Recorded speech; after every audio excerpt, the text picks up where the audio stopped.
네, 안녕하세요. 방금 소개받은 신의진입니다. 오늘 제가 할 강의는 다들 요즘에 정말 힘드시죠? 코로나 팬데믹 시대에 아이들과 함께 집에 많이 있으면서 내 자녀에 대해서 잘 모르던 부분도 알게 되고 또 정말 24시간 아이들을 돌본다는 게 얼마나 힘든 일인지를 겪고 계실 텐데요.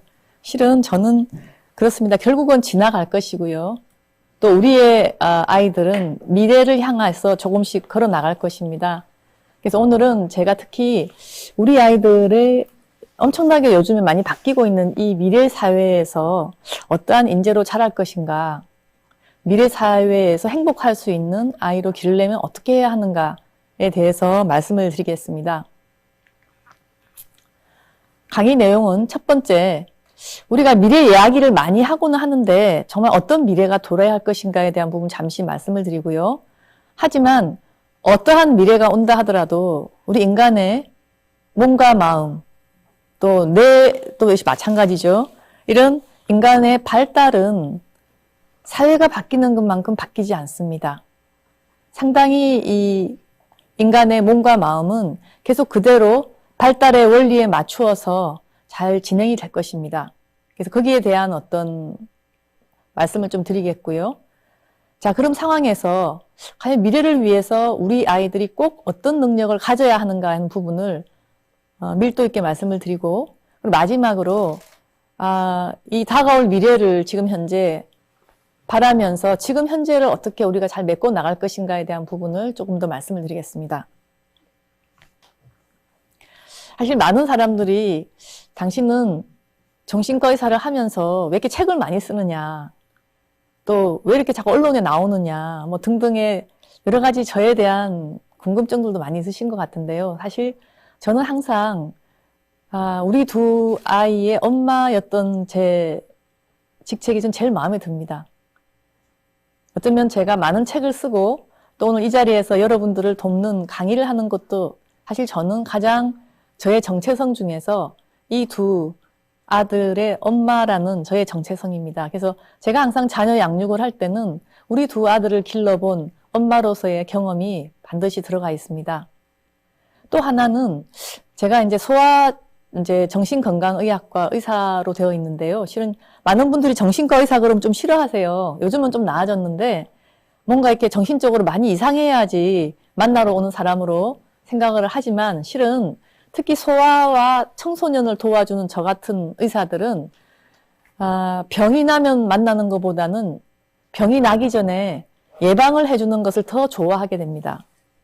그 이유는 아이들은 어른하고 제일 다른 게 뭡니까? 빨리 자라고 있습니다. 자라는 아이들에게 지금 현재 어떤 것을 잘해주면은 미래의 재앙을 예방할 수 있는 것이 참 중요하기 때문에 저는 이 직업을 너무 좋아하거든요. 그래서 소아정신과 의사로서 또 과학자로서 아이들의 어떤 발달을 냉정하게 보는 눈이 있고요. 더구나 신경발달의학자라고 썼는데 이 골치 아픈 걸 왜 말씀드렸냐면 여러분 지금부터 제가 할 강의의 많은 부분은 이 머릿속에서 나오는 뇌에 대한 이야기를 할 것입니다. 많은 부모님들이 아유 머리야 그렇게 하지 마시고요. 되게 재밌게 해드릴게요. 어떻게 보면 연세대학교 의과대학 본과 1학년 때 저희 신경과학 강의를 듣는데 아마 그런 이야기가 좀 나올 겁니다. 그리고 마지막으로 제가 이제 우리 강은희 교육감님하고 같이 또 정책을 만들어 보고 법률 위반자로서 사회를 바꾸어 보는 그런 노력을 해본 때가 있었는데 또 그런 시각도 많이 달려 있습니다. 왜냐하면 예전에는 제가 주로 진료실에서 또 우리 가정에서 아이들을 좋은 방향으로 바꾸어 보는 그런 일, 어떻게 보면 약간 작은 눈이었다면 정책과 법률을 만들어 봄으로 인하여 전체 대한민국의 교육이 어떻게 해야 되는지 또 그러기 위해서는 각자 개인의 삶이 어떻게 바꿔야 되는지에 대해서 항상 진지한 고민을 하고 있습니다. 그래서 이러한 시각으로 오늘 미래의 인재를 준비하는 육아란 것이 무엇인지에 대해서 자세히 말씀을 드리고자 합니다. 여러분 이런 이야기 많이 들으셨죠? 특히 이 프라이 앤 오스본은 이 옥스퍼드 대학교 교수님들인데 이분들이 2013년도에 향후 10년에서 20년 사이 미국 내에 있는 모든 직업의 47%가 자동화로 없어질 위기에 처했다라고 얘기를 합니다. 거의 한 반 정도의 직업들이 없어진다고 걱정을 했어요. 그래서 이 말 자체는 다가올 미래에 기술이 얼마나 발달될지, 그리고 그 기술이 발달되면 직업이 변화할 것이기 때문에 따라서 현재 교육도 미래의 직업에 맞추어서 따라갈 수 있는 인재로 바꿔야 된다는 게 어떻게 보면은 이 말씀의 가장 중요한 점이라고 생각을 합니다. 그리고 요즘에도 심지어 일자리가 사라질 것이니까 뭐 기본소득을 주자라고 정치권에서 이야기하기도 하고, 기계 때문에 일이 빼앗겨서 좀 이렇게 많은 직업에서 없어지면 사람은 뭘 할 것인가, 이것이 고민이다. 이런 이제 당장은 와닿지 않지만 향후 미래를 향해서는 이게 참 빨리빨리 이런 세상이 오고 있습니다. 그래서 여러분, 이런 세상에서 우리 아이를, 우리 대한민국 교육의 특징이잖아요. 모든 것이 대학 입시에 맞추어져서 약간 주입식으로 지식을 그냥 이렇게 주입하듯이 공부하던 그런 전통이 아직은 많이 남아있는데, 정말 이런 식의 교육이야말로 앞으로 일자리가 사라지는 미래의 세대에는 정말 맞지 않는 교육이죠. 여러분, 여기에 너무 매달리지 말라고 제가 말씀을 드리고 싶습니다. 그래서 여기 보면은 여러분, 이 20년 내에 사라질 직업과 살아남을 직업을 이렇게 쭉 써놨어요. 사라질 가능성이 큰 직업은 뭡니까, 여러분? 주로 어떤 단순한 일을 계속하는 직업들입니다. 그리고 로봇으로 대체가 가능한 직업들이고요. 그다음에 사라질 가능성이 작은 직업에 제가 들어있죠. 저는 의사하면서도 심리학자이기 때문에 상당히 괜찮다라고 좀 약간 안도 한숨을 쉬고는 있지만, 여러분 잘 보십시오. 사라질 가능성이 적은 직업은 주로 교사도 들어가시는데요. 사람에게 직접 뭔가를 하는 사람들입니다. 그러니까 기계로서 할 수는 없고 인간의 많은 그런 노력이 들어가서 사람을 직접 터치하는 이런 직업들은 살아남고, 대신에 인간보다는 뭐 사무직을 한다거나 기계를 다루는 직업들은 많이 없어질 것이다. 그래서 어떻게 보면 여러분, 이 살아남을 직업의 종류만 보더라도 얼마나 다른 사람하고의 소통을 잘하는 사람들이 살아남을 건지 여러분 잘 이해하실 겁니다. 그리고 바로 그 밑에 보면은 홍콩이 최근에 교육 개혁을 했어요. 한번 보십시오, 여러분. 어떻게 교과가 바뀌었나. 월요일하고 목요일 동안은 오전에 4개의 필수 과목 하고요. 오후에는 선택 과목 좀 하고 난 다음에 금요일 날은 아예 인성 교육만 하는 날로 바꿔놨습니다. 홍콩이 여러분 굉장히 우리처럼 굉장히 입시가 치열하고요. 정말 공부를 많이 해야 되는 그런 국가입니다. 그럼에도 불구하고 현재로서는 월목만 거의 중요 과목도 공부하고 금요일 날은 아예 빼서 지금 인성 교육으로만 다 바꿔놨어요. 저는 대한민국이 이걸 보면서 좀 생각을 해야 된다고 봅니다. 그리고 또 바로 그 위에는 뭐냐면, 여러분 아시다시피 그리스가 굉장히 재정적으로 힘들어지면서 힘들어졌죠. 근데 한번 보십시오, 여러분. 미래에 없어질 직업들이나 이런 부분을 미리미리 정리를 하지 않으면 사회는 결국 어떻게 되겠습니까? 이 직업과 관련되어 굉장히 혼란스러울 것이고요. 우리 대한민국 역시 2017년도에 이런 말이 있습니다. 사회 갈등에 성장이 멈춘 국가, 그 공통점은 주입식 교육이다.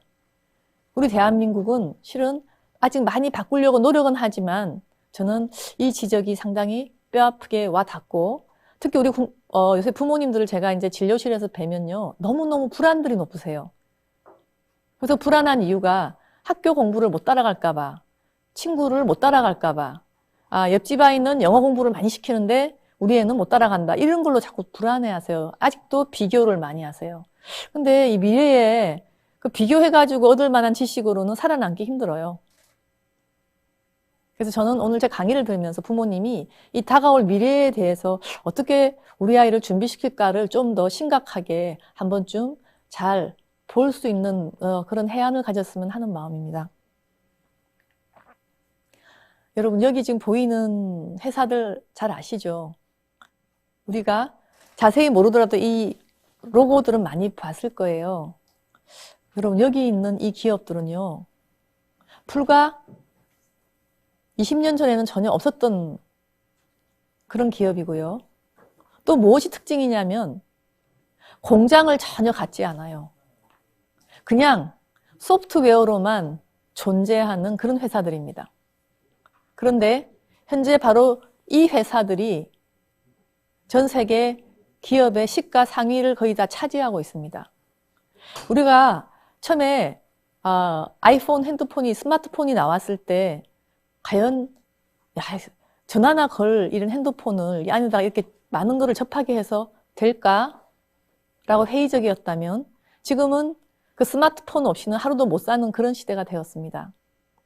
이렇게 미래는 소리 소문 없이 갑자기 확 닥치면서 과거를 단절해버립니다. 지금 바로 이 회사들이 지금 그런 역할을 하고 있고, 이런 회사들은 점점 그 플랫폼이라고 그러죠. 플랫폼을 자꾸 넓혀서 다른 회사들이나 소프트웨어 회사들 다 끌어들이고 어떻게 보면 진공청소기처럼 다 빨아들인다고 그렇게 세계의 자본을 말씀하고 있습니다. 여러분의 아이들도 어떻게 보면 우리는 지금 아직까지 제조업 시대에 그런 마인드라고 생각합니다. 우리 부모님들은. 하지만 우리 아이들은 이런 미래를 실체가 없는 소프트웨어만 존재하는 이런 사회에서 불안정하게 살아야 될 가능성이 많습니다. 그리고 저는 이제 이런 부분이 상당히 몸에 와 닿는 게 그 꼬마였던 우리 두 아들이 자라서 이제 군대도 끝내고 대학도 한 명은 마치고 그러면서 지금 직업에 대해서 고민이 많습니다. 근데 과거와 달리 아이들이 언뜻 우리가 좋아하는 대기업 얘기를 잘 안 합니다. 제가 언뜻 그 얘기를 했더니 아이들 말이 뭐 좀 이따 금방 나올 건데 하는 얘기부터 시작을 해요. 자기 스스로 뭔가를 하려는 게 강하고 그걸 위해서 내가 무슨 기술이 있어야 되나 이걸 고민하더라고요. 그래서 정말 우리 예전에 우리는 어떻게 보면 우리 시대만 하더라도 어느 정도 대학이 나오고 공부를 하고 하면은 대충 다 정해져 있는 뭔가의 길이 보였는데 지금의 아이들은 그 하나하나를 만들어내느라고 굉장히 힘겨운 자기 불안과도 싸워야 되지만 미래를 준비해야 될 버거움이 우리 세대와는 비교가 되지 않습니다. 그러면 지금 우리 오늘 강의를 들으시는 부모님의 자녀들이 자랄 때는 어떨까요? 우리가 예전에 그 SF 영화에서나 보던 그런 황량한 사회가 될지 저는 참 이런 앞날을 알 수 없는 불안전한 속에서 우리 아이들에게 어떤 가치를 심어줘야 될지 참 고민이 많으실 것 같습니다. 저는 청년기에 접어든 지금 우리 아들들을 보더라도 똑같은 고민을 지금 하고 있습니다. 사회는 이렇게 바뀌고 있고요. 그래서 우리 교육도 이런 시대에 인재를 만들기 위해서 아까 홍콩처럼 21세기 역량 교육계 내에서도 지금 만들어내고 있죠. 과거의 어떤 교육 목표와는 달리 소통과 협업, 비판적 사고, 창의성 이 네 가지 역량을 기르는 쪽으로 우리의 교육 커리큘럼도 좀 가고 있다고 알고 있습니다. 그리고 최근에는 스팀이라고 부르죠. 모든 어떤 기술이나 지식이 다 융합이 되기 때문에 융합 인재 교육을 지향하고 있죠. 그 안에는 과학, 기술, 엔지니어링, 그다음에 수학, 제가 빨간색으로 아트를 써놨는데요. 여기다 아트를 넣은 건 참 신의 한 수라고 생각합니다. 과학과 기술과 수학과 공업적인 기술이 있는데 아트라는 감성적인 어떤 터칭까지 가는 융합인재 교육을 지금 대한민국 교육계에서도 준비를 하고 있다고 저는 압니다. 그래서 요즘에 융합교육이 대세이죠. 우리 부모님들은 또 융합교육을 시킨다고 하니 갑자기 또 코딩 학원으로 막 몰려가고 있습니다. 여러분, 융합인재는요, 코딩 학원 거리가 멀어요. 이 사이언스와 테크놀로지와 아트와 매스매틱스가 함께 같이 아우러지는 것을 이해하는 인재를 만드는 것과 코딩을 하는 건 정말 다른 문제입니다. 그래서 저는 이런 어떤 교육적 가치가 대한민국도 바뀌는 것이 너무 좀 기쁘고요. 하지만 현실적으로 이런 어떤 21세기 교육계 역량이라든가 이 스팀 교육이 아직까지 우리 교육 커리큘럼에 얼마나 녹아 들어가는 건지는 조금 걱정되는 면도 있고요. 하지만 각 가정에서는 괜히 코딩 공부를 이것 때문에 시키지는 않았으면 하는 마음입니다. 코딩은 그 원리를 이해하면 되는 거거든요. 그래서 이런 어떤 교육계의 변화, 그리고 이렇게 되면 입시라든가 또 대학에서 아이들을 입시의 수준을 만드는 것도 저는 이 21세기 역량에 맞춰서 바뀌질까 않을까. 그래서 여러분 아이들은 앞으로 생각을 잘해야 되고요.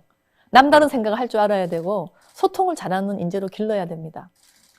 그런 애를 기르려면은 어떻게 해야 하나? 제가 뻔한 얘기를 하지는 않겠습니다.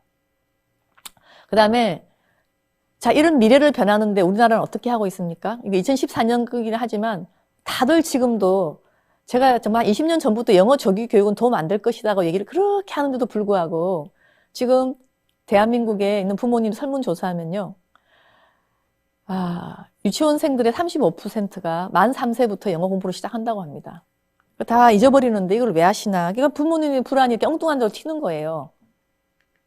그 다음에 이건 조금 어려운 표인데 여러분 잘 보세요. 여기 주황색으로 되는 게 한국이죠. 이게 지금 대학 순위입니다.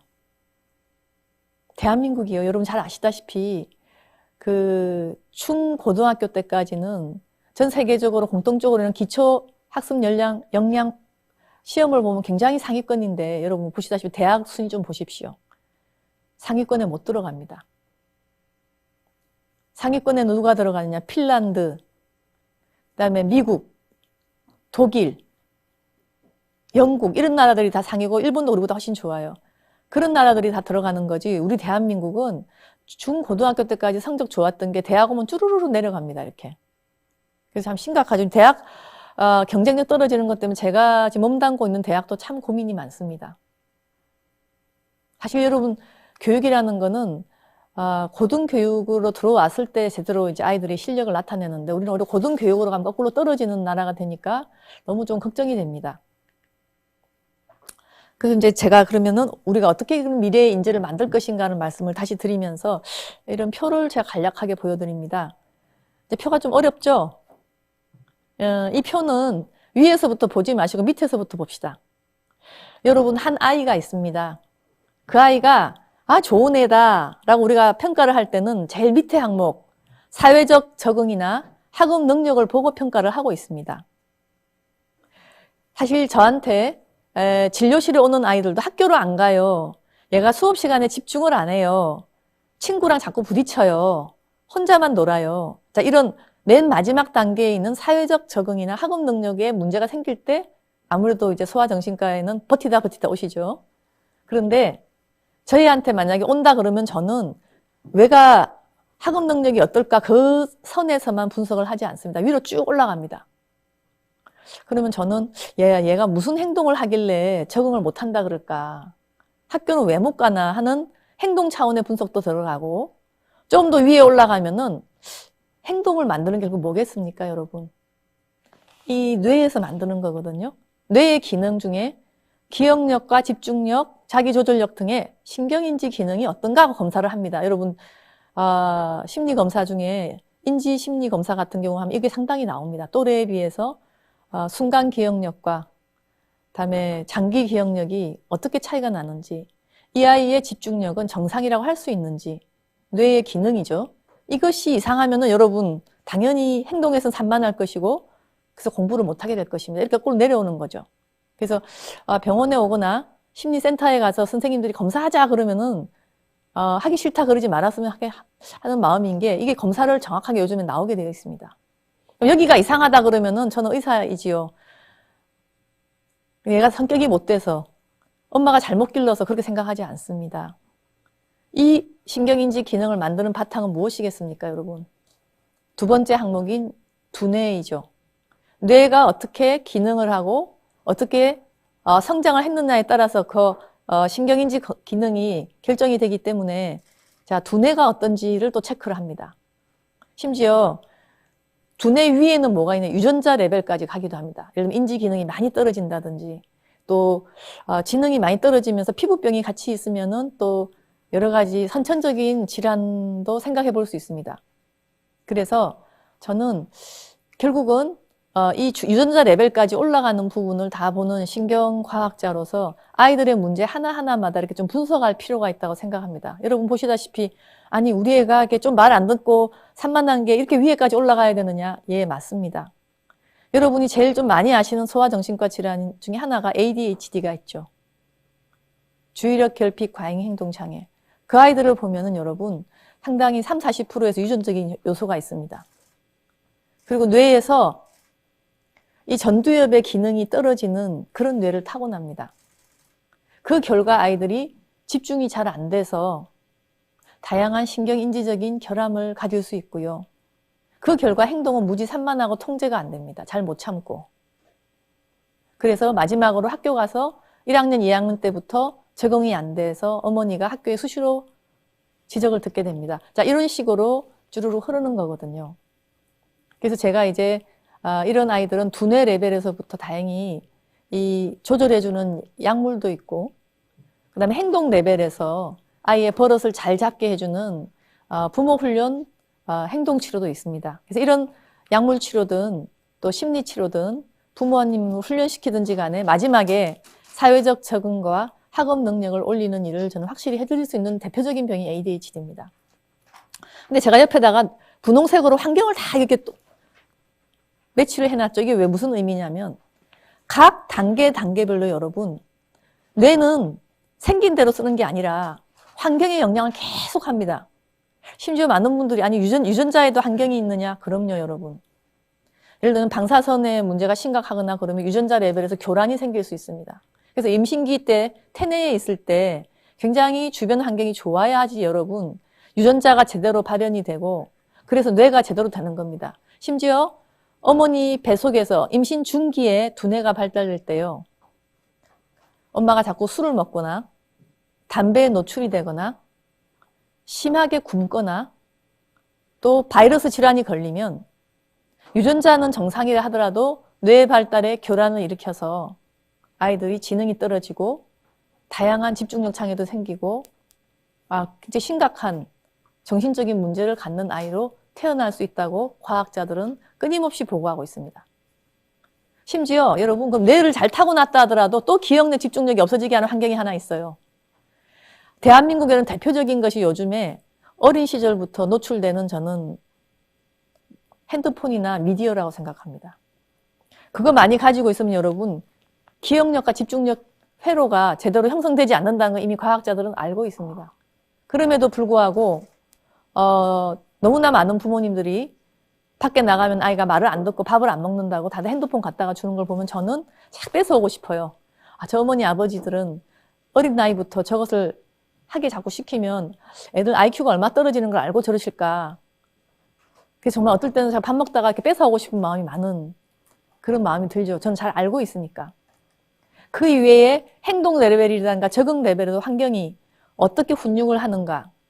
또 심지어 학교에서 어려움을 겪을 때 학교 환경에서 어떻게 도와주느냐에 따라서 애의 사회적 적응이 다 바뀔 수 있습니다. 저는 특히 오늘 유전자부터 두뇌부터 이렇게 쭉 내려오는 이 축은 우리가 함부로 우리가 바꿀 수 없을 수도 있습니다. 이미 타고난 뇌를 어떡하겠어요. 뇌를 없앨 수도 없고. 하지만 거기 영향을 주는 환경적인 요인들은 우리가 굉장히 노력을 하고 세련되게 하면 이 아이들이 제대로 사회 적응하고 학업 능력을 기를 수 있는 능력을 줄 수 있다는 겁니다. 그래서 이 표가 굉장히 심심하고 재미는 없지만 그 나름대로 굉장히 의미가 있고 저는 소아정신과 의사로서 항상 이 표를 기억하면서 제가 진료를 하고 있습니다. 자, 그러면은 이러한 어떤 미래와 또 우리 아이들의 적응 능력이 이렇게 길러지는데 그중에 우리가 꼭 알아야 될 진실이 있는데 제가 연령별로 좀 얘기를 해봤어요. 영유아기, 학령기, 청소년기, 성인기 이렇게 갔을 때 제가 빨간 글자를 영유아기에 썼죠. 그 이유는 이때야말로 여러분들의 아이가 미래의 인재로 제대로 크느냐 마느냐의 가장 중요한 일종의 멘탈 세트, 마음의 이 틀을 만들어내는 시기가 바로 영유아기입니다. 이때 좀 비틀어지면요, 여러분. 그 뒤에 그래서 속된 말로 줄줄이 사탕이에요. 제대로 되는 게 하나도 없어요. 이제 왜 그런지 말씀을 드리겠습니다. 아까도 말씀드린 유아기가 너무 중요하다고 제가 오늘 말씀을 드릴 텐데 특히 미래의 인재를 위하여 그중에 특히 제가 중요하다고 생각하는 게 이 부분입니다. 유아기에는 아이들의 뇌가 완전히 바뀔 수 있는 유일한 인간의 연령대입니다. 우선 그 이유가 굉장히 빨리 변해요, 아직까지. 변한다는 건 여러분 뇌가 구조가 바뀐다는 얘기예요. 여러분 어른 때 아무리 막 공부를 많이 해도 우리 뇌가 바뀌지는 않아요. 단지 지식만 쌓이는데 영유아기 때는 주변에서 어떻게 해주느냐에 따라서 뇌가 바뀝니다. 그거 자세히 말씀드릴게요. 그 다음에 중요한 게 있어요. 아이들의 뇌는 우리 막 몸이 크듯이 그냥 크는 게 아니라 연령에 따라서 어느 부분이 발달하고 어느 부분이 발달하지 않고 이런 식으로 연령에 따라서 어느 시기에 딱 맞는 발달을 그때그때 합니다. 예를 들면 한때 우리 아이들에게 조기 교육 열풍이 많을 때 돌 되는 아기들부터 한글을 가르치기 시작한 때가 있었어요. 요새 엄마들 안 그러시죠? 그런데 실은 돌 때는 아이들의 뇌를 보면은 글자를 배울 쪽에 있는 뇌는 전혀 발달이 안 돼요. 그때 아이들은 감정을 교환하는 뇌만 좀 발달을 해요. 그래서 연령에 따라서 순차적으로 발달하는 거 모르시고 엉뚱한 일을 하시는 분들이 많았죠. 또 중요한 게 다시 강조하지만 외부의 자극에 의해서 신경회로를 바꿀 수 있는 유일한 시기입니다. 자, 이걸 다시 말씀을 드리면, 자, 여러분, 엄마 아빠가 수정을 하면 왼쪽에 보시다시피 유전자가 만들어져요. 그래서 반은 엄마, 반은 아빠한테서 오죠. 그것이 세포 내에서 발현이 되면 저렇게 뇌까지 가는 겁니다. 참 평범한 얘기인데요, 여러분. 이게 정말 어떤 의미를 갖냐면, 사실 아기들이 태어날 때 유전자를 통해서 어느 정도 제약을 가지고 옵니다. 여러분들 보통 소위 말하는 IQ, 지능 이런 부분도 부모님들을 닮아서 아이가 어느 정도 한계를 가지고 태어날 수밖에 없는 거예요. 근데 많은 부모님들은 어릴 때 막 개발을 하면은 IQ가 막 올라가는 걸로 생각하는데 그건 절대 아니에요. 심지어 예전에 이제 어떤 부모님들의 특별한 그 태교 방법이 있었어요. 뭐냐. 아이들 어릴 때 수학 문제집을 풀어요. 그래서 제가 아니 왜 갑자기 엄마가 임신하시는 수학 문제집 왜 푸느냐 그랬을 때 자기가 옛날에 너무 수학을 못했고 남편도 못했는데 어릴 때부터 이렇게 내가 수학을 하면은 애가 좀 뱃속에서부터 머리가 좋아지지 않을까라고 얘기를 하시지만 그 얘기 듣는 순간 저는 그랬어요. 물론 효과도 없을 뿐더러 저 중요한 거는 그 두 분이 다 수학을 못하셨다면 이 애기도 수학의 재능은 좀 부족할 수밖에 없어요. 근데 그 두 분의 직업이 뭐냐면요. 예술가세요. 아빠는 유명한 화가였고요. 엄마는 음악가였어요. 그분들은 차라리 아이가 태어나면 예술적인 쪽은 또 무지 뛰어날 수가 있거든요. 저 같으면 미래에는 사실 더 잘하는 걸로 살아남는 거죠. 평균치를 해서 평균 이상이 돼야지 어디를 가는 그런 시대는 아니고요. 자기 잘하는 걸 최선을 다해서 창의적으로 살아야 되는 게 미래이기 때문에 전 차라리 그런 부모님들은 차라리 하려면 수학 문제를 풀 게 아니라 어릴 때부터 예술적인 취향을 가르쳐야죠. 걔는 그렇게 해야지만이 더 많은 기회를 가질 수 있고 남보다 앞설 수 있으니까 이게 바로 뇌예요. 두뇌는 타고나는 부분이 있어서 개인마다 굉장히 좀 다르게 타고납니다. 잘하는 것도 다르고 잘하는 속도도 다르고 그럴 수 있습니다. 그리고 불행하게도 아직까지 우리가 유전자 레벨까지 들어가서 조작을 해서 아이를 똑똑하게 만들어줄 수는 없습니다. 이것은 타고납니다, 여러분. 그런데 이 영유아기의 뇌가 꼭 유전자대로 크느냐 그게 아닙니다. 이게 좀 어려운 개념이죠. 여기 보면 특히 4세 이전에 제가 볼 땐 좀 더 얘기하면 만 3세 전에 굉장히 큰 변화가 오는데 그 변화가 뭘까 제가 설명을 해드리겠습니다. 여러분 이거 많이 혹시 보셨나요? 그 신경면적부란 말씀 좀 들어보셨나요? 이게 지금 뭐냐면 신경세포들이에요. 여기 위에서 이상하게 거미처럼 생긴 세포들이 이게 신경세포고요. 신경세포는 서로 연결이 돼야지 이렇게 기능을 합니다. 그래서 연결이 되는 그 접점을 신경연접부라고 그러고요. 여기 그림 바로 밑에 보면 그걸 좀 크게 확대를 해놨어요. 그러니까 이 신경이 흥분하면 그 다음 신경으로 전달이 되는데 그 신경 사이에 이 신경 전달 물질을 분비해요. 대부분 정신과 약들이 여기 작용합니다. 그러니까 신경과 신경이 서로 이어지는 부분에 신경 전달 물질을 분비하는 그쪽에 이걸 과다하게 만들거나 줄이거나 해서 신경이 전달이 되든 아니면 블록을 시키든 하는 게 정신과 약물들이에요. 그런데 제가 이제 환경이라고 얘기를 했잖아요. 이렇게 잘하면 이게 무슨 얘기냐면 자꾸 자극이 가는 쪽은 서로 연결이 돼서 가지를 치는데 연결이 안 되는 거 있잖아요. 우리가 마치 이게 그 의자 뺏기 놀이 하듯이 서로 자꾸 자극이 안 받는 뇌는 저렇게 똑 잘라버립니다. 그래서 우리 신경계는 실은 신경세포 수는 많은데 자극을 받은 신경세포만 서로 연결이 돼서 살아남고요. 자극이 연결이 안 되면 저희 끊어내버려요. 참 내정할 정도로 끊어냅니다. 그래서 이렇게 됩니다, 여러분. 태어났을 때나 6세 때나 사춘기까지 신경세포 숫자는 똑같아요.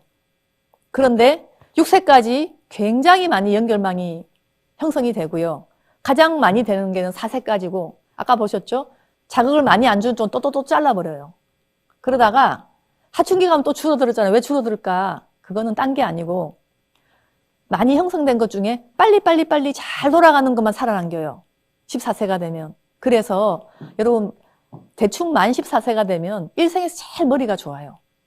그러니까 6세 정도부터 초등학교까지는 아직까지는 이렇게 다양한 예를 들면 2 더하기 5는 7이다. 이거를 할 때 딱 한 가지 방법은 생각하지 않고 1 더하기 6도 생각해보고 그죠? 다양한 방법으로 2 더하기 5는 7이다를 배우는데 14세가 되면은 가장 빠른 길만 딱 살아남겨요. 그래서 문제를 빨리빨리 잘 풀 수가 있어요. 그리고 어떻게 보면 6세 때의 뇌는 아직까지는 가능성이 많은 뇌예요. 그래서 우리 주변에서 정말 무슨 교육을 시킬 거냐, 부모님이 어떻게 다가갈 거냐에 따라서 6세 때부터 14세까지 살아남는 신경회로가 어딜 건지 결정이 다 되는 거예요. 그래서 이제 여러분 이것만 보더라도 주변의 환경에 의해서 신경세포끼리 연결되거나 연결망이 잘라지거나 그것이 사춘기까지는 진행이 됩니다. 근데 사춘기 중3이 넘어가면은 대충 그게 잘 안 돼요. 그래서 우리가 어떤 교육학적으로 본다면 아주 어릴 때 제일 많이 되고 3세 이하의 만으로 그 다음에 6세까지고 그 다음에 사춘기까지 이렇게 흐르는 그런 흐름이 있고요. 이게 지금부터 잘 여러분 생각하십시오. 안 쓰는 거는 지운다. 어릴 때는 심하다. 그래서 이게 지금 예를 들겠습니다. 우리 작은 아들이에요. 이 사진에 이제 첫 번째는 그러니까 태어난 지 딱 한 달 됐고요. 그 다음에 6개월 됐어요. 여러분 이 아이의 표정을 보면 같은 애라고 할 수 없을 정도로 차이가 많지 않습니까? 우선 태어나서 한 달 됐을 때 얼굴을 잘 보십시오. 좀 멍해 보이고 집중이 안 되고 그래서 뭔가를 가르칠 수가 없는 얼굴이에요, 도저히. 그러면 그 아이의 뇌를 보세요. 이 두 번째 칼럼인데 여기에 지금 밑에 있는 거는 뭐냐면 참 죄송한 말씀이지만 아이들이 태어나서 바로 죽은 애, 한 달 있다 죽은 애, 3개월 때 죽은 애, 6살 때 죽은 아이의 뇌를 절편을 떠가지고 그걸 쫙 보여준 거예요, 여러분. 그래서 이거는 의과대학 교과서에서 가지고 온 겁니다. 그랬을 때 여러분 한 달밖에 안 된 애는 뇌세포가 어때요, 여러분? 아까 말씀드렸지만 신경망이 굉장히 섬기게 형성이 돼 있죠? 6개월 딱 보세요. 6개월쯤 되면 여러분 애들이 이제 살살 기억을 하기 시작하면서 낯선 사람 보면 피하기 시작하고 앉아가지고 엄마의 반응을 많이 빨아당깁니다. 그리고 눈이 이렇게 총기 있어서 잘 외우게 생겼잖아요. 그 이유는 이 아이의 뇌가 이렇게 촘촘하게 이미 엄청나게 연결이 되어 있습니다. 어릴 때는 이게 봐요. 이제 5개월 차이밖에 안 나는데도 이렇게 신경세포 자체가 달라요. 자, 이 엄청난 빠름이 제일 많이 오는 게 두 돌, 그 다음에 네 돌, 그 다음에 6돌이에요. 사실 이것만 본다면 여러분, 여기 계신 선생님들께서 느끼시겠지만 유치원 어린이집 교육이 정말 중요한 거예요. 내가 이제 그때는 없어졌다, 생겼다 할 때 이때입니다, 여러분. 그래서 사실 선진국에서는 그래서 엄마 1년, 아빠 1년 육아휴직을 왜 주느냐. 엄마 아빠의 복지도 있지만 아기의 뇌가 2돌까지는 너무나 위험하게 환경에서 자꾸 바뀌기 때문에 그때까지는 가정에서 잘 보존을 해주자는 의미에서 사실 OECD 국가들은 집단 양육을 웬만하면 2돌 이전에는 하지 말라고까지 합니다. 그 이유가 뇌의 발달 때문에 그렇습니다. 근데 대한민국은 좀 이제 아직까지는 정착이 덜 돼 있고 가급적이면 엄마 일 나가면 맡기는 그런 이제 지금 제도인데 저는 그 점에 대해서 개인적으로는 굉장히 우려를 하고 있는 바입니다. 그리고 요 그림은 이제 좀 더 큰 그림인데요. 여러분 뇌 중에서는 제일 중요한 부위가 어디겠어요? 오늘 잠깐 말씀드리겠지만 여러 가지 뇌의 부위가 있지만 이 전두엽이 제일 중요합니다. 여기가 모든 기능을 통합하고 조절해 주는 곳이에요. 그럼 제가 이제 초록색으로 이렇게 써놓은 데가 뭐냐면은 이 전두엽이 완전히 자라는 나이예요. 여자아이들 1년 빨리 와요. 그리고 남자아이들 1년 뒤에 오고 사춘기 때까지 빡 자라다가 줄어들죠. 그래서 사춘기 때 마지막 뇌의 기능이 그러는데 특히 이 전두엽이 그래요. 그 이야기는 뭐냐면 여러분 전두엽의 기능을 다시 말씀을 드릴게요. 정리하고 다른 감정의 뇌를 눌러주고 계획하고 통합하고 이런 것들이 다 전두엽의 기능입니다. 그래서 어떻게 보면 가장 인간이 다른 동물과 다른 고위 기능을 하는 뇌가 이 전두엽이기 때문에 이 전두엽이 언제 성장이 끝나느냐에 따라서 그 사람의 포텐셜이 결정이 되는 겁니다. 그래서 보통 여자들이 1년 빠르죠. 그래서 대충 이게 좀 결정되는 나이면은 거의 뇌 발달은 끝났다라고 생각하시면 됩니다. 그럼 이제 갑자기 이제 뇌 발달하다가 선생님이 애착관계 얘기를 하는데 이게 뭐지? 지금부터 말씀을 드리겠습니다. 제가 2돌까지 아기의 뇌가 많이 바뀌고 쓰지 않은 쪽은 지워진다 그랬죠. 그랬을 때 2돌짜리 아기한테 가장 많이 뇌에 영향을 미치는 자극이 뭘까? 많은 부모님들은 자꾸 아기들이 태어나면은 장난감 많이 사주려고 그러고, 그 다음에 책을 또 갖다 놓습니다. 심지어 모빌 같은 거는 기본으로 달아요. 그렇지만 우리 어린 아기들의 뇌 발달에 가장 큰 영향을 미치는 자극이라 한다면 이 애착 자극입니다. 이거는 이미 과학자들 사이에 끝난 문제인데, 이게 지금 무슨 그림이냐면, 이 로렌츠라는 사람은 결국 이걸로 그 노벨상을 받았는데요.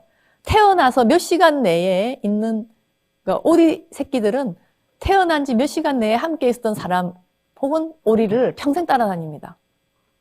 이게 애착입니다. 인간은 이 정도로 심하지는 않아요. 한 명만 졸졸 평생 따라다니지는 않는데, 인간도 역시 마찬가지로 태어나서 한 3년까지는 그때 자기가 가장 믿고 의지하는 사람하고만, 제가 썼죠, 노란색으로 무의식적인 의사소통을 하면서 뇌를 바꿔나갑니다. 우리가 이제 저한테 진료실에 많이 오면, 특히 어린 애기들 요즘에 발달이 떨어지는 애들 너무 많이 오거든요. 오면은 어머님들이 얘가 좀 늦어가지고요, 선생님 제가 책을 뭘 주고 장난감 뭘 주고 막 했어요. 그러면 제가 그거 다 때려치우라고 빨리. 왜냐? 그 지금 아이의 뇌에 가장 영향을 많이 주는 건 애착 대상이에요. 그 사람의 말, 그 사람의 표정, 그 사람의 감정 상태는 그대로 뇌를 딸딸 자극을 줘서, 제가 아까 보셨죠? 신경회로를 만들거나 지우거나에 가장 큰 영향을 미치는 게 바로 이 아이가 믿고 의지하고 생애 초기에 사랑했던 사람들입니다. 이 관계는 어른이 돼도요, 우리는 무의식적으로 가지고 있어요. 그래서 왜 우리가 연애를 할 때 왠지 저 사람은 좋더라, 왠지 쟤는 안 좋더라, 그 어린 시절에 자기 부모하고의 무의식적인 의사소통이 남아있어서 그럽니다. 그래서 대부분 부모가 사이가 좋았던 친구들은 자기 부모 비슷한 사람을 좋아해요. 그 이유가 바로 이 애착이라는 이 뇌의 시스템이 우리 무의식적으로 다 세팅되어 있기 때문입니다. 근데 말이에요, 여러분. 요 애기 보시죠. 엄마하고 지금 너무 둘이, 그러니까 제가 써놨잖아요, 여기.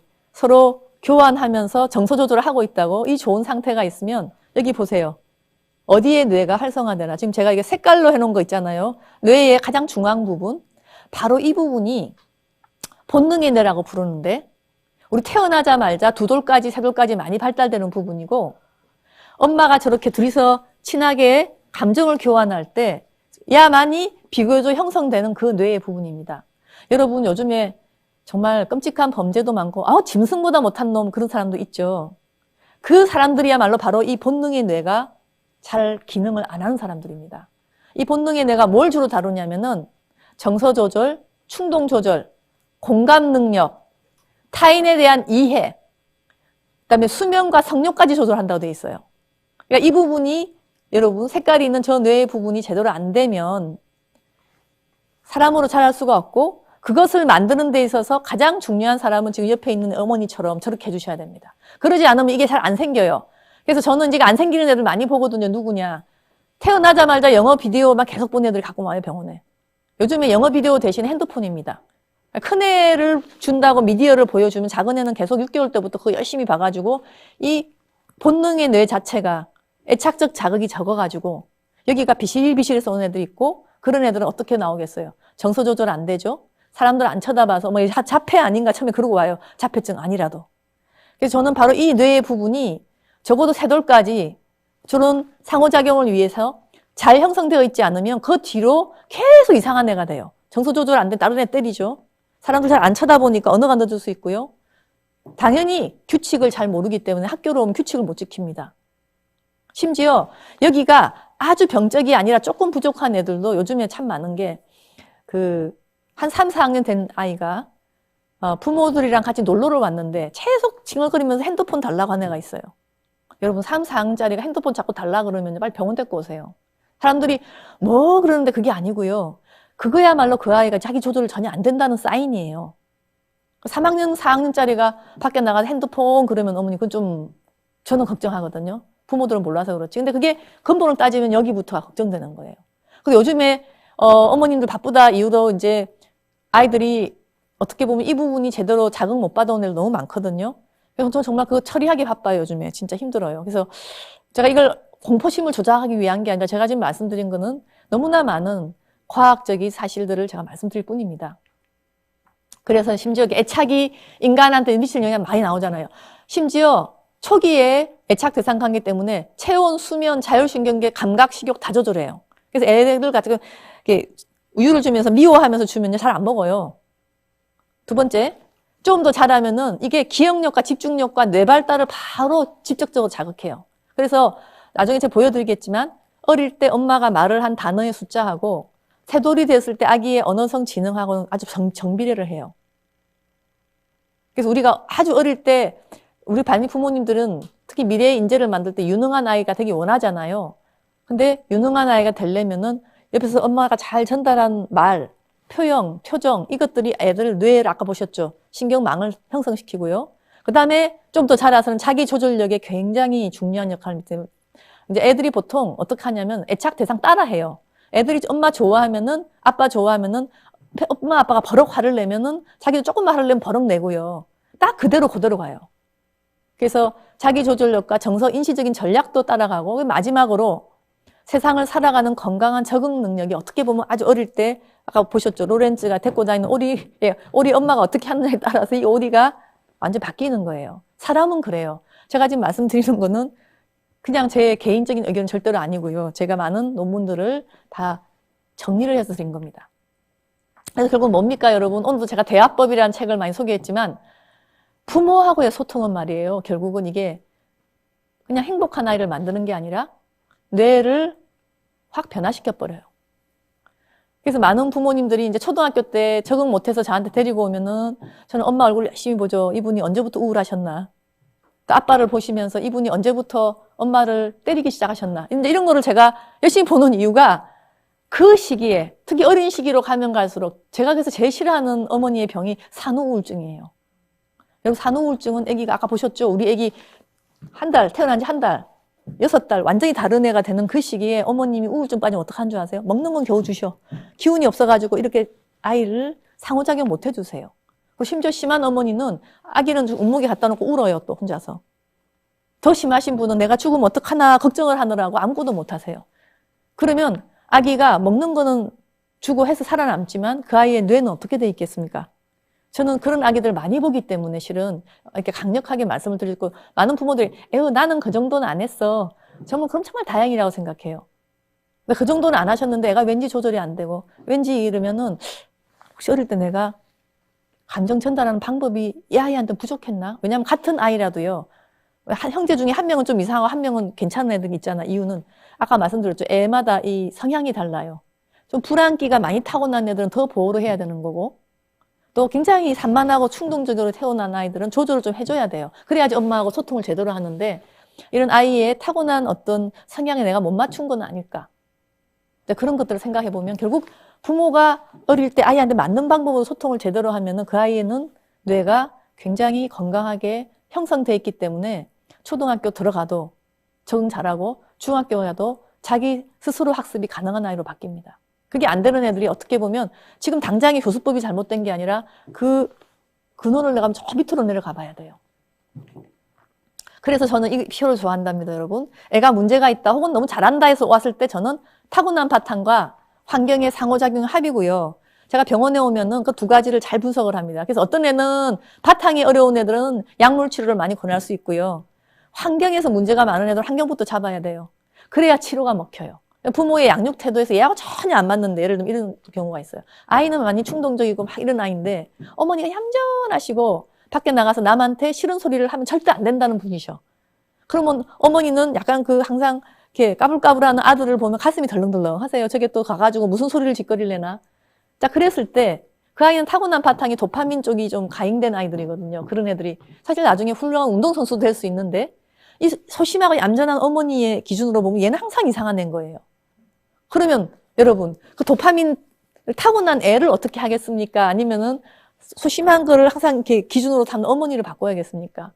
저는 그런 경우는 정말 어머니를 어떻게든 달래든 간에 어머니를 좀 바꿔서 아이한테 부드럽고 좀 더 허용하는 사람으로 바꾸는 경우가 있어요. 그래서 이런 식으로 저는 병원에 오면 딱 나와요. 타고난 바탕 대충 몇 프로, 환경 몇 프로 이런 거를 정확하게 잘 진단할 수 있는 의사가 저는 명의라고 생각합니다. 이 표를 참 좋아합니다. 자, 그렇다면 여러분 보시면 엄청 복잡하죠? 자녀의 미래를 위해서 부모들은 이렇게 육아 관련 지식도 해야 되고, 본인도 성장해야 되고, 심지어 사회 전반에 아까 말한 흐름을 읽는 능력까지 있어야 돼요. 그래서 저는 절대로 부모들이 지금 공부를 안 할 수는 없다고 생각해요. 이 세 가지를 해내지 않으면은 우리 자녀의 미래가 없는 거예요. 그러니까 자녀의 미래는 어떻게 보면 어린 시절일수록 나한테 달려있는 거예요. 부모한테. 부모님들 내가 이런 말하면 싫어하는 부모 있어요. 심지어. 왜 선생님은 나만 탓하는 것 같으냐. 탓이 아니고 현실입니다. 그래서 저는 이제 특히 아이 양육을 위해서는 두뇌 발달에 대한 지식, 또 내가 관련 말씀드릴 때 애착관계에 대한 이해, 그것을 통해서 아이의 마음으로 들어가니까요. 다음에 내 아이를 객관적으로 이해하기, 애들 진단평가하는 거 너무 걱정하지 마세요. 특히 저는 우리 아이들도 그랬는데 초등학교 1학년, 4학년, 중학교 1학년 되면 심리검사를 하라 그래요. 저는 우리 아들들도 다 지들 말로 당했다 그러는데 인지능력이라든지 마음속으로 심리적인 불안이 있는지 요즘에는 그거 다 여러분 검사 다 할 수 있어요. 그래서 1, 4, 7 정도 저는 하면 우리 치과 가서 마치 썩은 니가 있나 없나 미리미리 보듯이 심리적인 앞으로 건강함도 체크하시는 게 좋고요.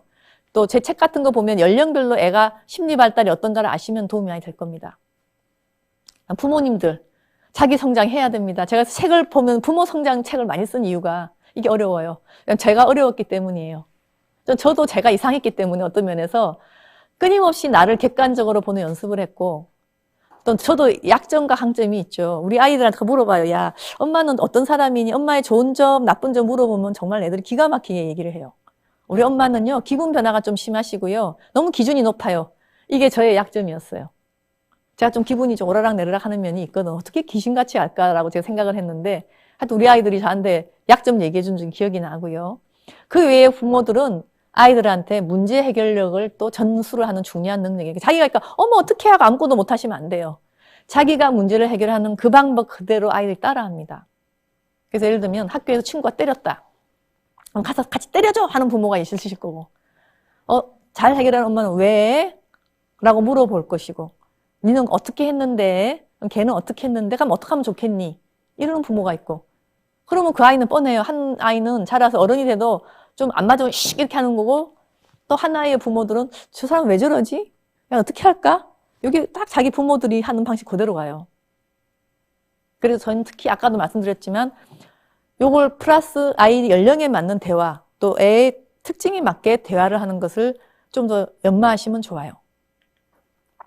그래서 저는 이제 결국은 21세기에도 행복한 인재가 되려면 어떻게 하느냐. 첫째가 저는 스스로 자기를 행복할 수 있게 만들어야 돼요. 많은 애들이 이걸 못하기 때문에 게임을 하는 거예요. 게임에 매달리는 아이들은요. 그거 외에 다른 방법이 없어요. 자기를 즐겁게 하는 방법이. 그래서 스스로 행복을 만들어낼 수 있는 능력이 있는 게 너무 중요하고 도덕성을 갖추기 때문에 사회에 유익한 일을 하면 돈을 벌어야 되고 이 두 가지만 해도 저는 먹고 산다고 생각해요. 미래에는 아까 보시다시피. 하지만 그걸 하기 위해서는 자아 정체성이 좀 분명해야 되는데 유연해야 돼요. 이게 구두 있으면은 자아 정체성이 이렇게 너무 자기 것만 주장할 수가 있거든요. 그러면 제가 그다음 썼지만 창의성을 위해서는 다양한 가치를 가져야 되는데 자아 정체성이 너무 고집불통처럼 되면은 가치 수용이 안 돼서 특히 저는 요즘에 아이들이 저는 아무래도 이제 스마트폰을 많이 하다 보니까 저는 우물안 개구리처럼 산다고 생각해요. 자기만의 틀 안에서 계속 이러고 있고 다른 하늘이 있다라고 가르쳐줘도 나는 거 관심 없어. 그 하늘은 그냥 그렇게 가라 그래. 난 내 하늘만 좋아. 이러는 것 같아 애들이. 그래서 다양한 가치가 아예 수용이 안 되기 때문에 고집불통적인 자기 정체성만 가지기 때문에 결국 창의성을 저는 못 가진다고 생각해요. 요새 아이들은 자기가 이상한 행동을 해놓고 창의성이라고 우기는데 여러분 창의성은 그런 게 아니지 않습니까? 그래서 자기의 하늘만 신봉하는 그런 아이를 만드는 건 절대로 특히 21세기에는 앞으로 정말 실패의 저는 전주곡이라고 생각하고요. 아이가 내 하늘도 좋지만 다른 사람 하늘이 어떤가 관심도 있으면서 그거랑 함께 받아들이려고 하는 그런 아이가 저는 행복한 인재가 될 수 있을 것 같고요. 자, 그렇게 하려면 감성 발달이 중요합니다. 많은 분들이 요새 하도 말을 많이 하니까 그러려니 하지만 다른 사람하고 느낌이 같이 가지 않고 하면은 아이들이 대부분 자기만의 덫에 갇혀요. 그래서 사실 요새 초등학생들 중에 많은 아이들이 혼자 놀아요로 많이 와요. 그 예전에는 공부를 못 해요. 예전에는 산만 해요인데 요즘에는 1등이 그거예요. 얘는 자꾸 혼자 놀아요. 아, 유치원 때 좀 그랬는데 학교 가니까 선생님이 걱정을 많이 하네요. 근데 그런 아이들 대부분 제가 면담해보면 다 어떠냐면 얼굴 표정이 하나도 없고 야, 로봇이랑 얘기하나 할 정도로 감성적인 어떤 뇌가 속된 말로 죽어있다는 생각까지 드는 애들이 많아요. 그래서 그런 아이들은 얼마나 치료가 어려우냐면 자기 감정이 어떤 건지도 잘 몰라요. 정말 치료하기 진짜 어려워요. 그래서 이렇게 감성 자체가 말라가지고 딴 사람한테 관심이 없어지는 그런 아이들이 많이 오는데 이런 애들 되살리는 것도 아주 간단해요. 엄마가 지금부터, 아빠가 지금부터 감성적인 얘기를 많이 해줘야 돼요. 제가 그런 아이들 중에 가장 좋은 치료 중에 하나가 부모들한테 밥을 먹을 때조차 밥만 먹지 마라. 오늘 반찬이 2개가 있으면 먹다가 아이가 잘 먹는 반찬이 나오면 야, 그거 참 맛있겠네 라고 감성을 주고 그럼 애가 보통 반응이 없어요. 뭐 그치 뭐 맛있지? 그렇게 얘기하면은 야, 근데 너는 맛있는데 아빠는 고소한 맛이 나. 너는 무슨 맛이 나니? 자, 이게 감성적인 대화예요.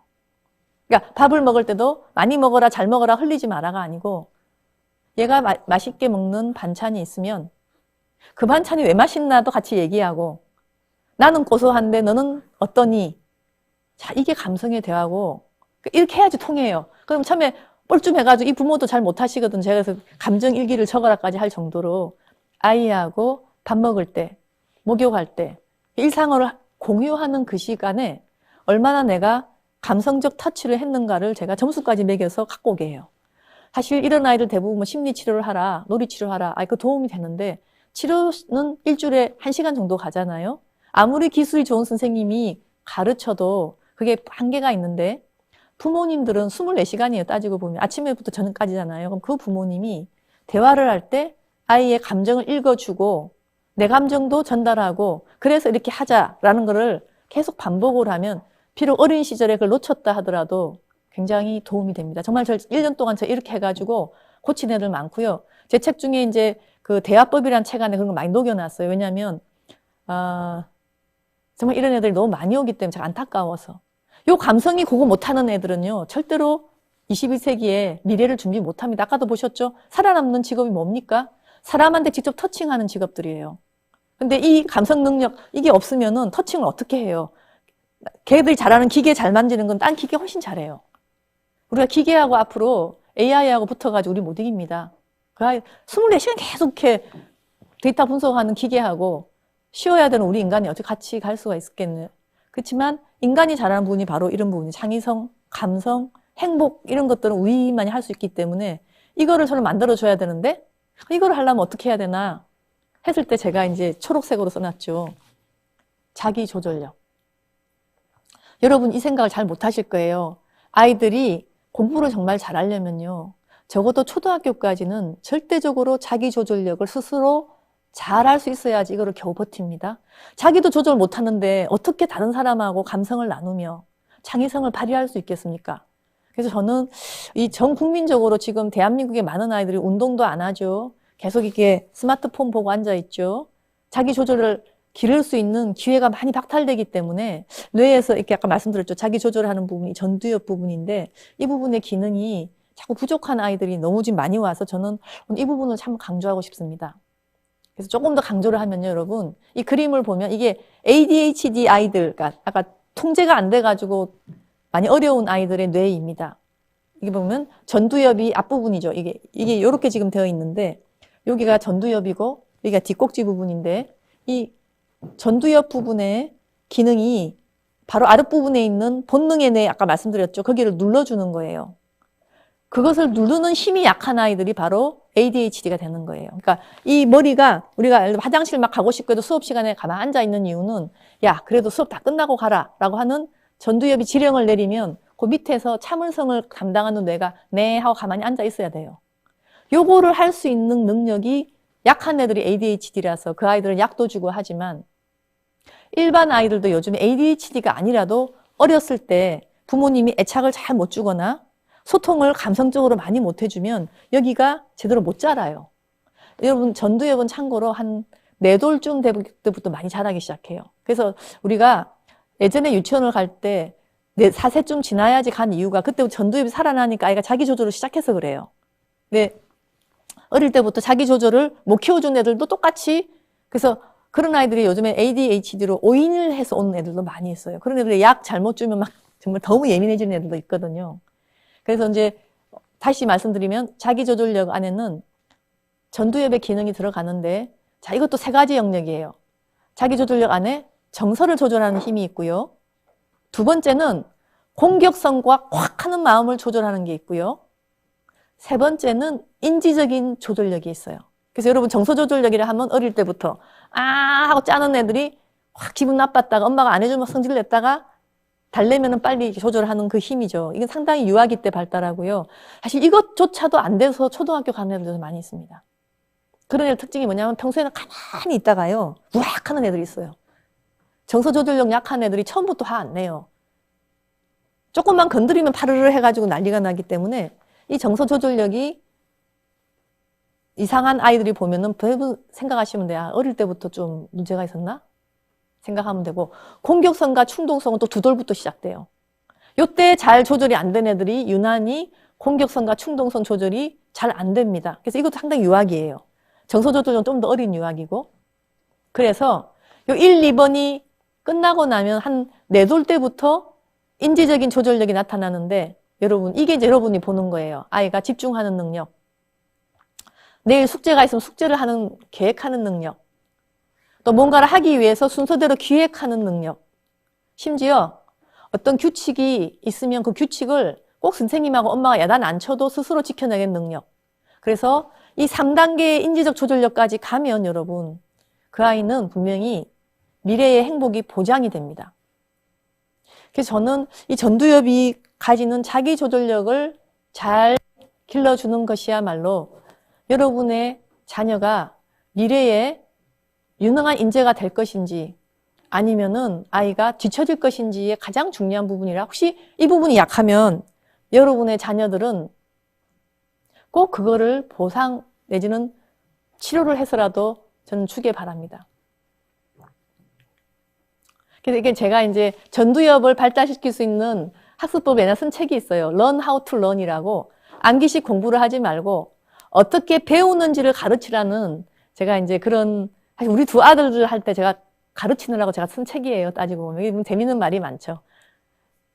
몰라요라고 대답하면 최소한 4가지 대안을 제시하라. 우리 아이들한테 너 왜 그러냐 그러면 몰라. 그러면 1번 뭐, 2번 뭐, 그래갖고 뭐니까지 시키면 애들이 대안을 잘 제시하는 애가 되고요. 독후감 싫어하면 서평을 쓰게 하라든지, 그다음에 왜라고 질문을 할 때 낼름 대답만 해주지 말고 애가 그 질문을 왜 했는지를 같이 탐구한다든지.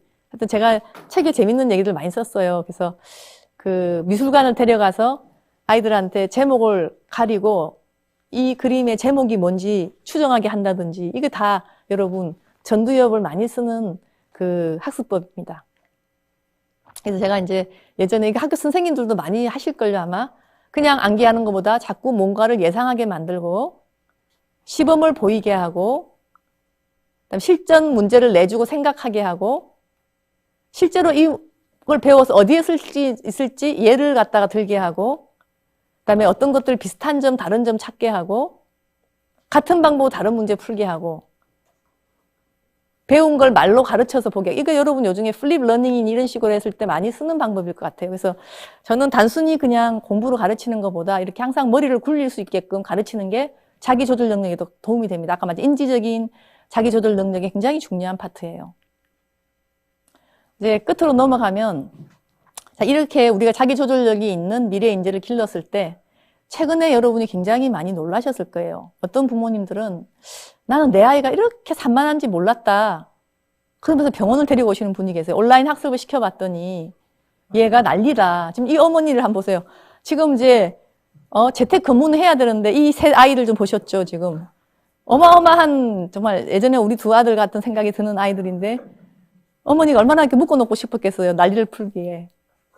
이거 어떡하나, 이 코로나 시대에 이 혈기왕성한 애들을 어떻게 해야 되나.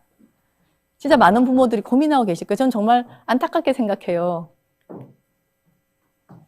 저는 오늘 강의를 다시 한번 제가 조절하면은 바로 이런 순간일수록 여러분들이 아이의 사회화 과정을 도와주셔야 되고 자기 조절력을 길러서 그래야지 미래의 인재가 된다고 봐요. 그러면 아까 말씀드렸듯이 사회화 과정은 부모하고의 애착 관계를 담당하는 그 뇌를 자꾸 자극을 주셔야 됩니다.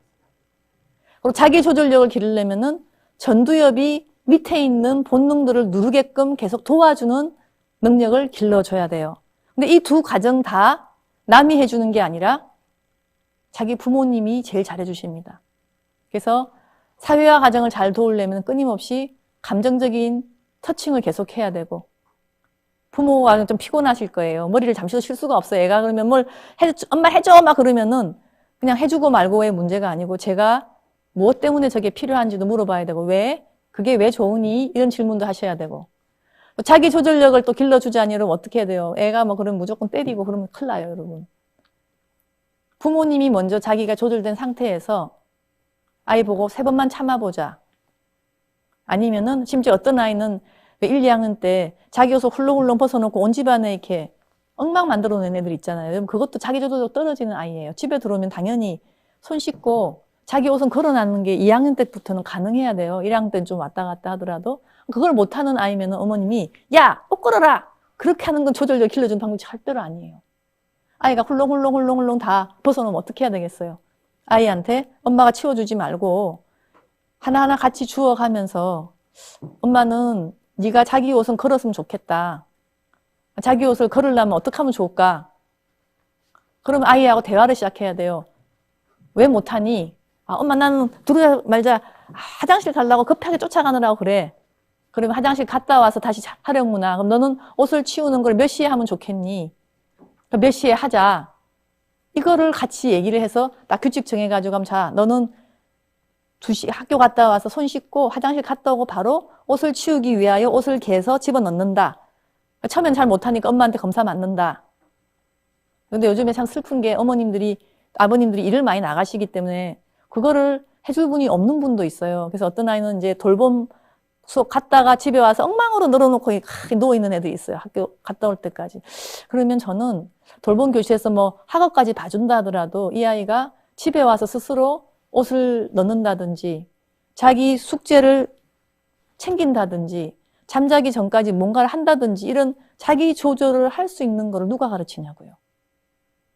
그래서 저는 부모님들 한 번쯤 우리 아이가 학교 공부 잘 따라간다고 해서 너무 기뻐하지 마시고 이 아이가 집에 왔을 때나 학교에 갔을 때 스스로를 조절하고 계획하고 할 수 있는 능력이 있는지 없는지 날카롭게 좀 보십시오. 그래서 아까 제가 말씀드렸잖아요.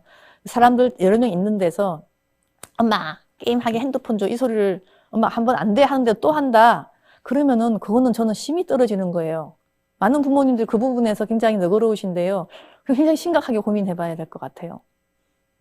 그래서 자기조절력과 사회화 과정은 부모하고 대화라든가 부모의 문제 해결력하고 직결되기 때문에 이 팬데믹 상황이 어떻게 보면 부모님들한테는 좀 더 이게 버거움이 될 수 있어요.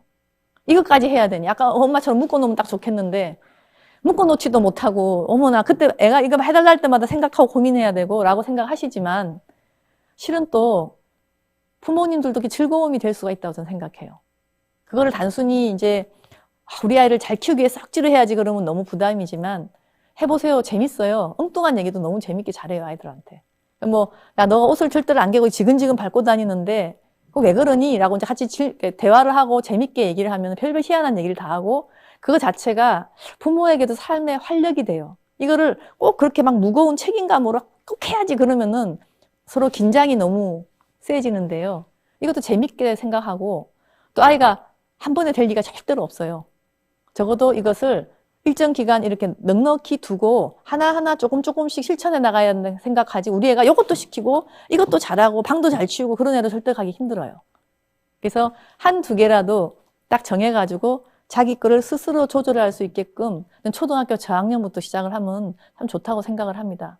그래서 이거 두 가지를 이런 분을 보면서 아이를 보면은 부모님이 아마 이번에 아이들 온라인 수업할 때나 숙제를 하는 거나 자기 생활을 관리하는 걸 오히려 저는 모니터링을 제대로 할 수 있는 기회가 지금이 아닌가 싶어요. 그러니까 내가 그동안 내 아이를 길렀지만 유치원 보내버리고 학교 보내고 그러면서 실은 얘를 이렇게 뭘 할 때 어떻게 하는지 우리 부모가 잘 관찰할 시간이 별로 없었어요.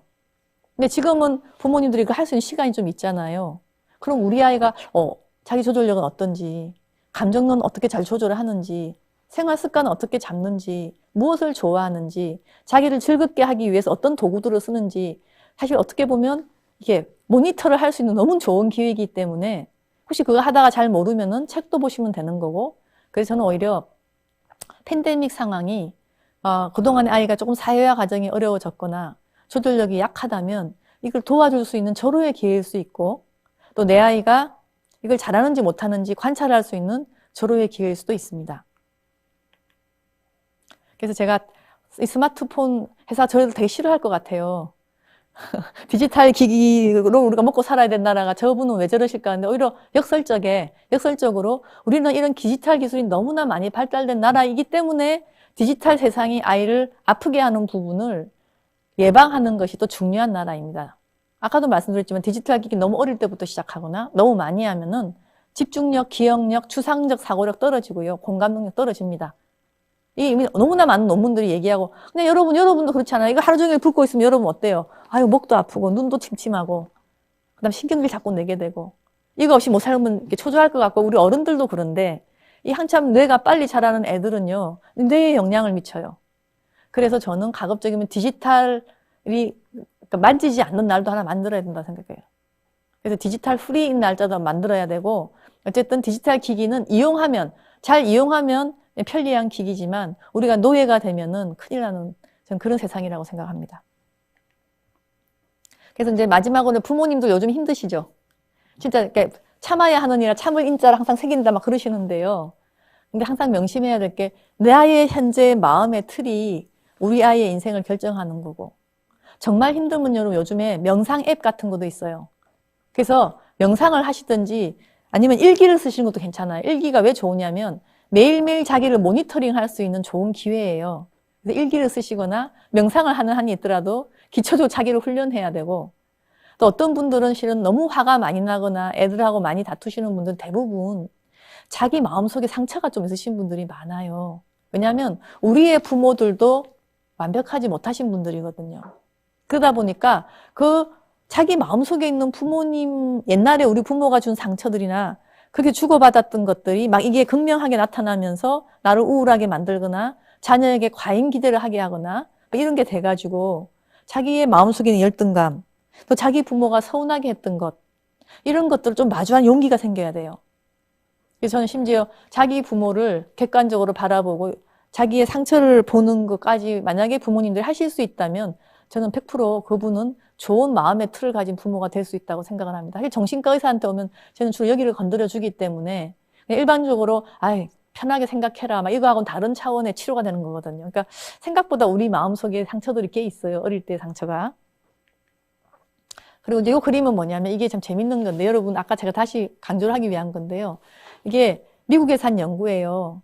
12에서 30개월 사이의 아이들한테 보면 소득이 높은 가정, 중간 가정, 또 어려운 가정의 아이들이 나이가 들수록 단어가 여러분 굉장히 떨어지죠. 이게 참 슬픈 일이에요. 왜 아이들이 태어난 그 생애 초기부터 이렇게 단어가 떨어지나 할 수 있는 그 이유를 봤더니 상위 그룹에 있는 아이들이 부모가 IQ가 높아서가 아니라 어릴 때 월등히 이 아이들한테 노출된 단어의 숫자가 많아요. 그걸 이제 그 많은 학자들이 연구를 하면서 그래서 이제 미국에는 이런 게 있어요. 3,000단어, 월 3,000단어 이상 자극 주기 이런 운동도 하고 있어요. 그만큼 어린 시절에 부모가 이때는 지금 단어로 나왔는데 실은 저는 소통이라고 봐요. 아이들한테 감정적 소통과 언어적 소통을 얼마나 많이 그리고 얼마나 고급지게 그러니까 욕하고 이런 말이 아니고요.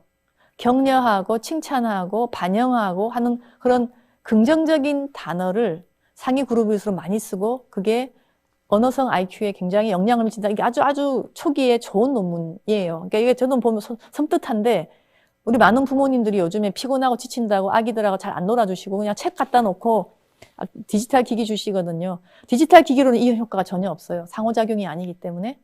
다시 한번 어린 시절의 소통이나 단어의 숫자가 아이의 미래의 뇌를 결정한다는 것을 다시 한번 강조하고 싶고요. 그리고 제가 이제 마지막 이게 슬라이드인데 뭐 복잡하죠.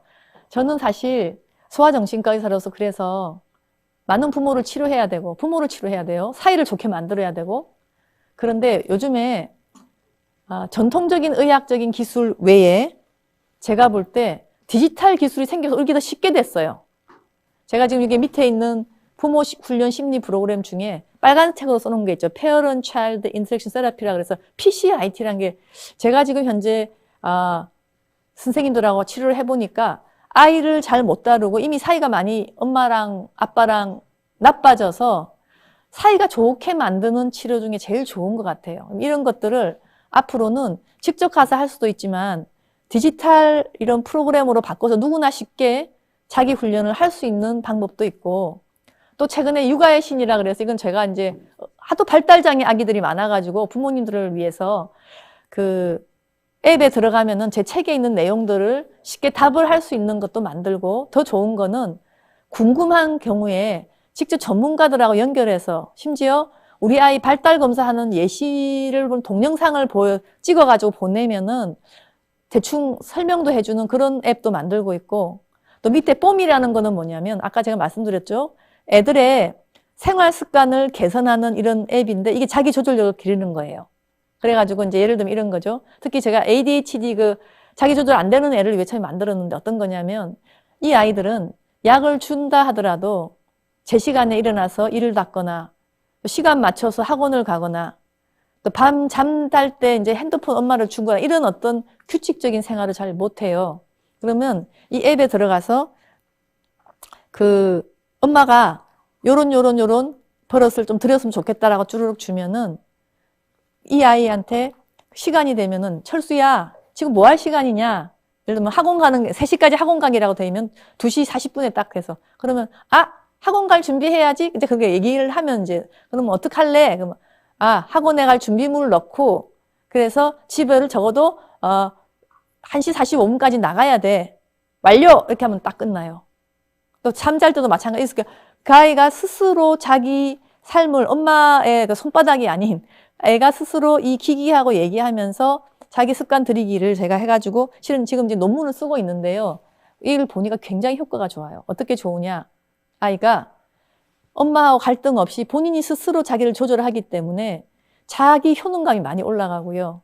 그 다음에 규칙을 지키기 때문에 훨씬 ADHD 아이들 특유의 계획 없이 무질서하게 사는 게 훨씬 좋아지고 이 아이템 아니고 다른 것도 잘하게 돼요. 그래서 지금 이름을 우리가 뽐이라고 지었는데 아마 이것은 제가 볼 때 잘 개발이 되면은 상품화해서 꼭 ADHD 아이들 뿐만 아니라 요즘에 이렇게 생활 습관이 들기 어려운 아이들이나 일반 아이들도 저는 자기 조절력을 기르는 첫 단계로 자기 생활 습관을 만드는 어떤 기기로 도움이 될 것 같습니다. 이게 지금 미래입니다. 미래는 정신과 와서 약물 치료만 하는 게 아니라 아이들과 부모님들이 좀 더 편안하게 아이들의 문제를 해결하고 또 심지어 아이들의 자기 조절력을 길러주거나 영유아기에 뇌를 발달시키거나 심지어 부모하고 사이가 좋아지게 할 수 있는 그런 시대가 도래하고 있고, 저 역시 아까 말씀드렸죠. 연세대학교 저는 미래융합연구원장을 하면서 이런 기술자들을 많이 배우면서 저 역시 그동안 책만 쓰면서 여러분들한테 다가왔는데 앞으로 디지털 기기로도 다가가는 또 그런 또 전문가가 되지 않을까. 저 역시 미래를 향해서 가고 있습니다. 제 강의 여기까지 마치겠습니다. 감사합니다.